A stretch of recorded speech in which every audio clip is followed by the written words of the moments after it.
What's up, Panthers Nation? We're back today with another video. Keep pounding. So, we're playing against the Indianapolis Colts in Indianapolis.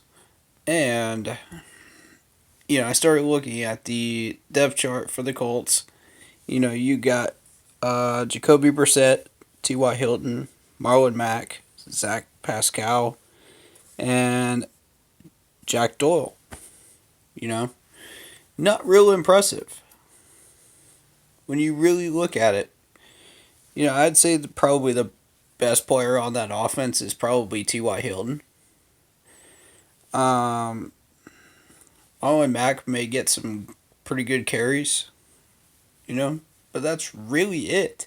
You don't see much action out of that Colts offense throughout the year.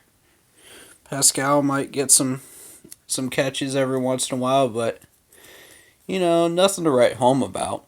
But I wasn't really impressed with Brissett either. Watching him play in a couple of games. And ever since the Colts lost Andrew Luck, they pretty much lost half their skill on their roster right there.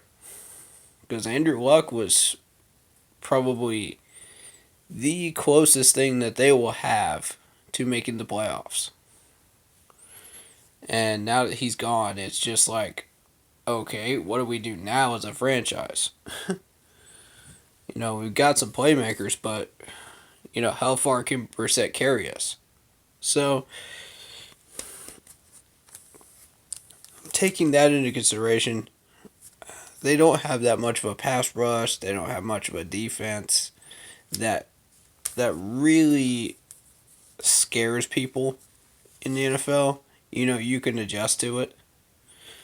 But the way our team plays, we won't be able to adjust to anything because, guess what? We've spent 4 seasons not adjusting to anything because we had Ron Rivera at the helm, and now we're still dealing with the same problem.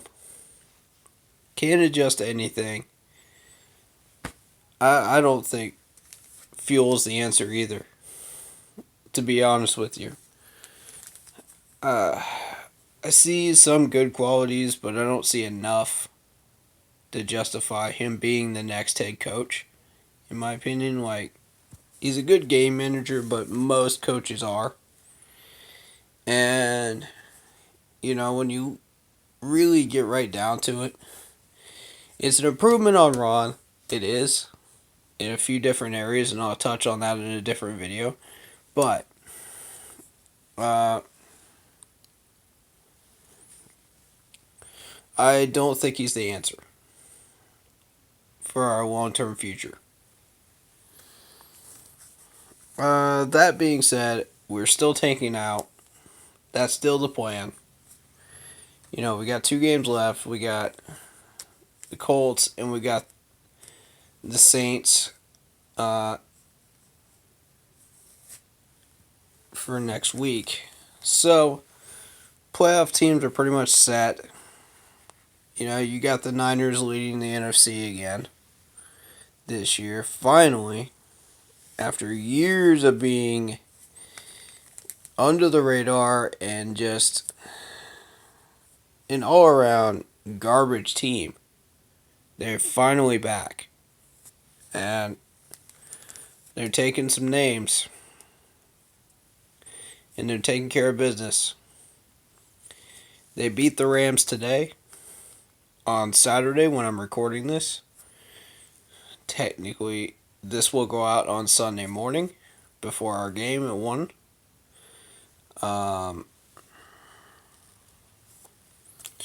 And realistically, the only team that I see that has enough in the tank to battle New England is Baltimore. And possibly win. And if New England gets home field again, that's bad news for every playoff team on the board. Because you're looking at another Lombardi going to the Patriots, and Nobody wants that except for Patriots fans. Nobody. So that's really unfortunate that the Bills couldn't take him today. So they're back in the home field race again. They're one game behind the Ravens as far as that's concerned for the number one seed. So the Patriots will likely get the second seed. You know, and that affects everybody. Uh,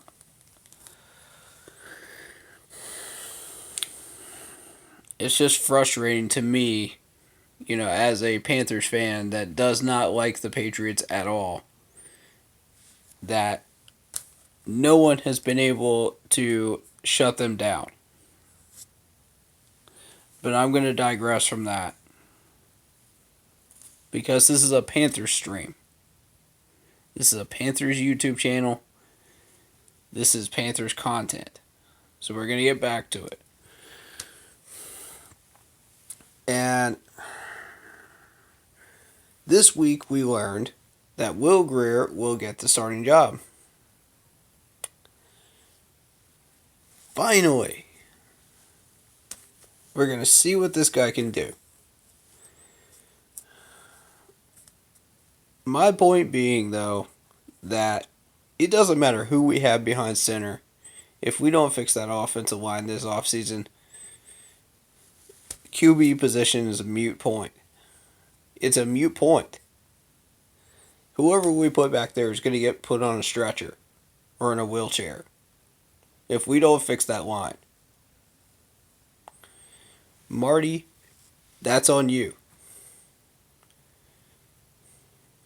You don't have Ron holding you back anymore. Choose wisely in this draft, or your job will be next. These fans are done playing around. Tepper is done playing around. We want action. And we want it this year. We want it this year now. Otherwise, you can clean out your scouts and go home because he's already putting someone in there as an assistant to watch over you. If that's not an indication that this man is on the chopping block, I don't know what else is. And that's a good thing. Someone needs to keep Marty in check. So he can't just go wild and ballistic and draft whoever he wants to. This isn't his team only. It's Tepper's team. It's whoever we hire as head coach's team as well. So he can't just go ballistic and just draft whoever he wants. That being said, let's get into players. A Clemson player, TJ Green, was signed to our roster. I'm pleased about that. My favoritism towards Clemson, so I will say that. As far as his talent level, he's fast. He can keep up with tight ends. But, long-term wise, I don't know. He seems like an injury liability to me. But hopefully he can stay healthy. And at the very least, show this locker room how not to be lazy and take plays off. So I'm happy to see that. This locker room needs some leadership. They need to get their heads back in the game. And a Clemson player can do that. A former Clemson player can do that. I can guarantee you that. Especially those that came from the Sweeney era. That being said, a little history about him. He was drafted in the second round by the Colts. Played 31 games in the first two seasons. Then the injuries started piling up. He got injured and since has been with the Seahawks in 2018 and the Saints in 2019 practice squad. So that's a little history about him. Again, I didn't really watch him too carefully while he was at Clemson, so I can't really speak to like his abilities now versus then. But I can say that he did retain his speed. He's still fast. Uh, he does tackle well, so you can expect that. But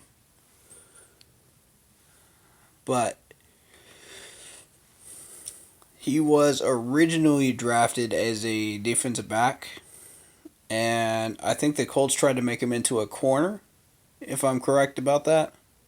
You know, since he was drafted, I didn't really keep too much track of him. He wasn't one of the major ones on the list for me. So I kind of didn't really scout him too much. But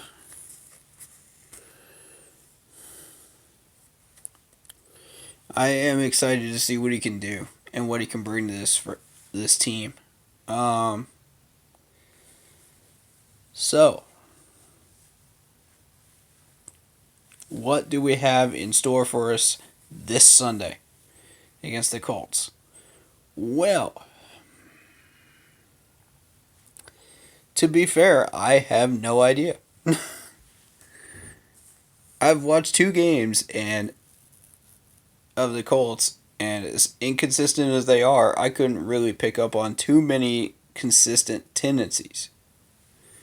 So, this is going to be kind of a, a shot in the dark as far as what I think might happen going into this game. I think Marlon Mack is going to run up at least 100 yards on us.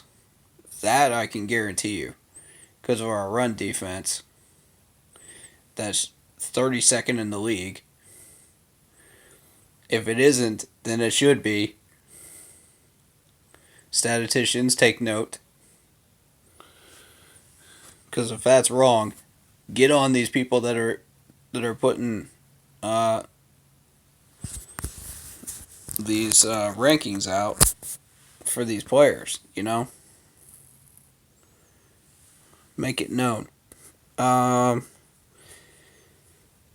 T.Y. Hilton will likely be on Bradbury. He'll be matched up with Bradbury in the nickel. Trey Boston will be on him as well, most likely. It's Pascal that could become a problem. He's got some hidden potential there. He hasn't really shown fully what he can do as far as like his skills on the field, in my opinion. Like, I've seen glimpses of what he can do, but I haven't seen like full picture of what he can do. So, taking that into consideration, you're dealing with a wide receiver that's got a decent amount of speed, but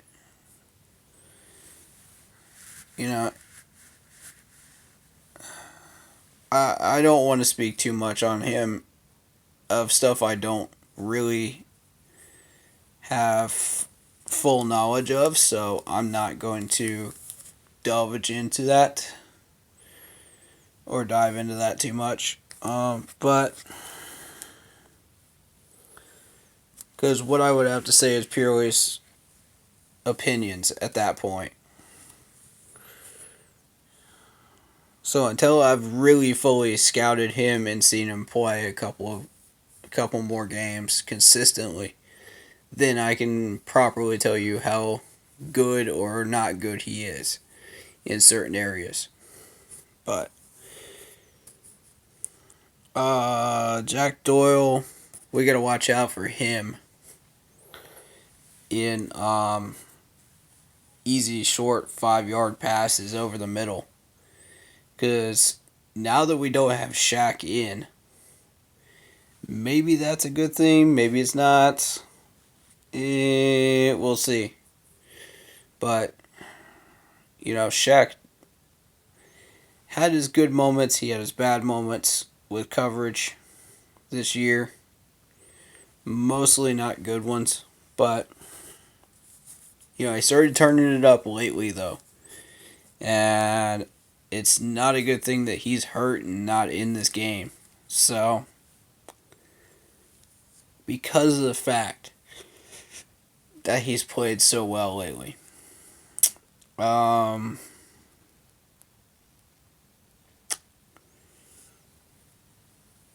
not sure who his backup is. Perhaps Bruce Irvin. I don't know. I haven't actually looked at the depth chart lately, but I can assume that it's going to be somebody that doesn't have Shaq's speed and tackling abilities. So, we may be in trouble. We may not. We'll see how that goes. We'll see how it shapes out. But, Will Grier. Let's dive into Will Grier here. For this preview. Will, as you might remember from training camp, struggled with the short passing, but was able to hit the long passes. So, that being said, and I might have that flip-flopped with Kyle. I might. I don't remember. I'll have to dive back into those old videos and look at my notes real quick to be able to see. But, honestly, actually, I may have it right here. Let's see. Diving back into this stuff right now.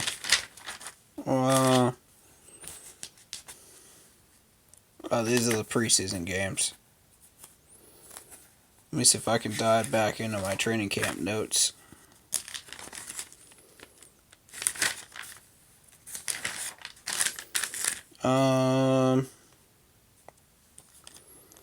Oh, I do have the depth chart from way back.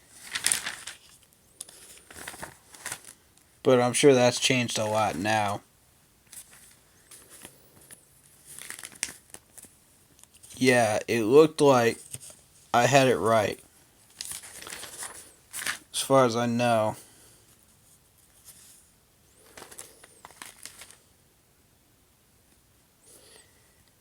Yep, I had it correct. Okay.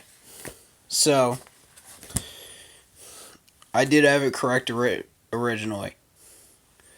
So, Grier struggled with the short pass and did well with the long pass. And Kyle was just the opposite when you were looking at him in training camp. And you'll see it in the videos that I put up. The basic throws and stuff that when we weren't even really opening up the playbook of the West Coast at all. So I don't know how. Excuse the yawn. I've been really, really tired lately, and I've been very busy. So, I don't know how that's going to affect this game coming up, but we'll see. And hopefully, we'll see. Anyway, that's going to wrap up this video. I don't know if I'm doing a halftime video, but as always, keep pounding.